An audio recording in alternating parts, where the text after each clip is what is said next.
चुनाव प्रचार समाप्त होने में अब कुछ ही दिन बचे हुए हैं और दोनों ही पार्टियां धुआंधार प्रचार कर रही है। कुछ देर पहले हमने बात की थी कांग्रेस के अधिकृत प्रत्याशी से, अब हम बात कर रहे हैं फिर से एक बार भारतीय जनता पार्टी की प्रत्याशी अलका भागमार जी से।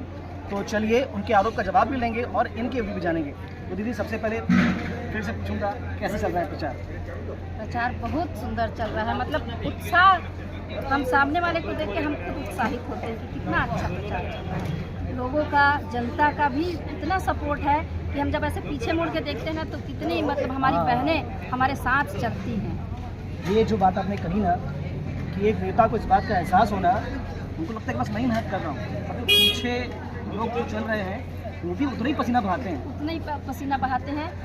कल हम एक वार्ड में गए थे तो मैं एक भाई से मिली जो व्हील चेयर में चल रहे थे। हाँ, बिल्कुल। उनसे मैं मिली और वो भाई हमारे साथ पूरे आखिरी तक रहे। मतलब दिल को छू जाने वाली बात है कि एक व्हील चेयर में भी पूरे टाइम हमारे साथ चले।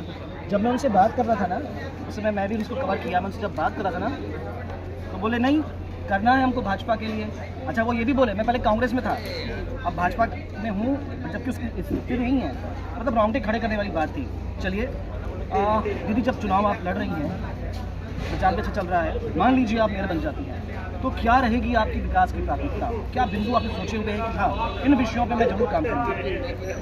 सबसे पहले तो शहर में पार्किंग व्यवस्था देनी पड़ेगी। उसके बाद हम जो अतिक्रमण है, जो शहर की खूबसूरती को कम कर रही है, उस अतिक्रमण जो कर रहे हैं, जिनके रोजी रोटी चल रहा है सालों से, उनको कहीं ना कहीं चर्चा करके व्यवस्थापन दिया जाएगा ताकि उनकी रोजी रोटी पर भी आँच ना आए और हमारा शहर भी खूबसूरत हो। दुर्ग शहर मुझे लगता है कि छत्तीसगढ़ के पुराने शहरों में एक शहर है, बहुत पुराना शहर है, उसका अपना इतिहास भी है। पर अगर दुर्ग में घुमा जाए तो लगता नहीं कि दुर्ग शहर है। तो इसके लिए कुछ आपने प्लानिंग की हुई है? दुर्ग शहर को हम ग्रीन सिटी बनाएंगे, सुंदर स्मार्ट सिटी बनाएंगे। दुर्ग शहर जो है प्राचीन शहर है और ये बसाया हुआ नहीं, बसा हुआ शहर है। बसा हुआ शहर अपने आप में गलियों से भरपूर रहता है, लेकिन उसको भी हम विषय को देखेंगे और किस तरह से खूबसूरत बनाया जाए उस पर काम करेंगे। आज जब मैं महापौर प्रत्याशी कांग्रेस से बात कर रहा था तो उन्होंने एक बड़ा आरोप लगाया है भाजपा पर। उन्होंने कहा है कि महतारी वंदन योजना पूरी फ्लॉप है, फेल है। आप जिनको महतारी वंदन योजना का लाभ मिल रहा है, आप उनके पास जाके पूछिए हमारी बहनें कितनी खुश हैं।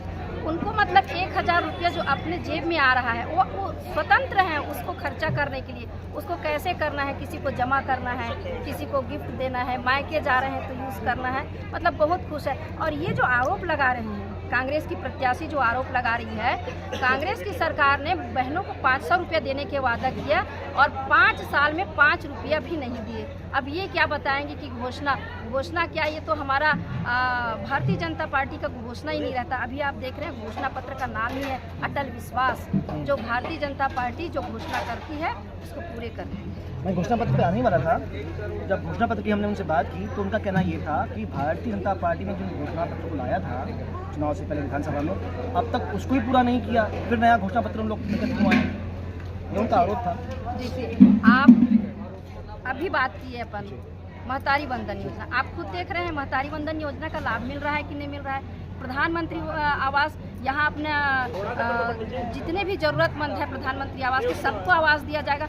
इवन प्रधानमंत्री आवास के साथ साथ भू स्वामित्व दिया जाएगा। ये कितनी बड़ी बात है और ये सिर्फ भारतीय जनता पार्टी ही कर सकती है, कोई दूसरी सरकार नहीं कर सकती। चलिए, कितना मार्जिन सोच के चल रही हैं? कितना मार्जिन आ जाएगा? देखिए, हम मार्जिन को नहीं बताएंगे, लेकिन जनता का भरपूर सहयोग हमको मिलेगा और दुर्ग नगर निगम में भारतीय जनता पार्टी की सरकार आएगी, ये हमको अटल विश्वास है।